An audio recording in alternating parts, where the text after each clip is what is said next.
Voilà, depuis une vingtaine d'années, nous réalisons les échanges plasmatiques au CHU de Nîmes. Et depuis 15 ans, donc, la cascade a été pratiquement la technique presque exclusive. Je dirais qu'en dehors des syndromes hémolytiques urémiques, c'est vraiment systématiquement la cascade filtration que nous utilisons. Ça nous a permis de développer un cahier des charges précis concernant nos souhaits, qui était un cathéter unique, qui est quand même beaucoup moins agressif pour les veines.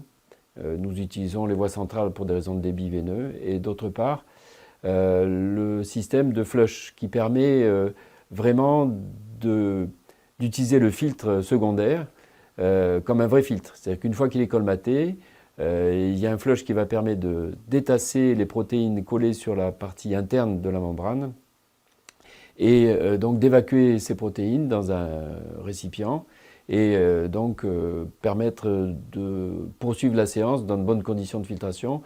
Le nombre de flushs dépend des pathologies. Dans les hyperviscosités type Waldenström, on peut aller jusqu'à 20-30 flushs sur une séance de 4 litres de plasma épuré. Sur des maladies comme hypercholestérolémie, c'est 3 ou 4 flushs. Voilà. Le développement de l'HF 400 n'est pas de mon fait, mais disons que c'est un petit peu mon bébé aussi, dans la mesure où nous utilisons depuis maintenant 11 ans. Au début, c'était un vrai prototype avec tous les problèmes inhérents, notamment le consommable, qui a été difficile à mettre au point. Actuellement, on peut dire que le système est au point et donc les séances se passent de manière, disons, simple, sans qu'il y ait besoin de surveillance plus attentive. Vous le voyez, les patients qui subissent une séance d'échange plasmatique viennent pour l'immense majorité d'entre eux en ambulatoire. Ils sont systématiquement scopés, donc il y a le moniteur qui permet de bien vérifier les paramètres.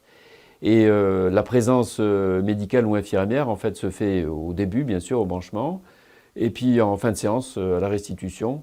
Entre-temps, ce scope est relié à une centrale qui permet de vérifier que les paramètres soient valables.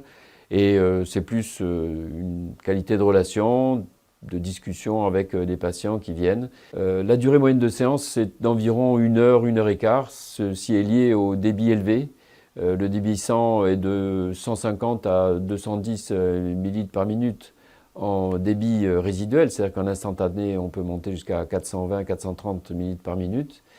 Et la durée moyenne de séance pour une masse plasmatique et demie, en moyenne c'est 4 litres, est de l'ordre d'1 heure et quart.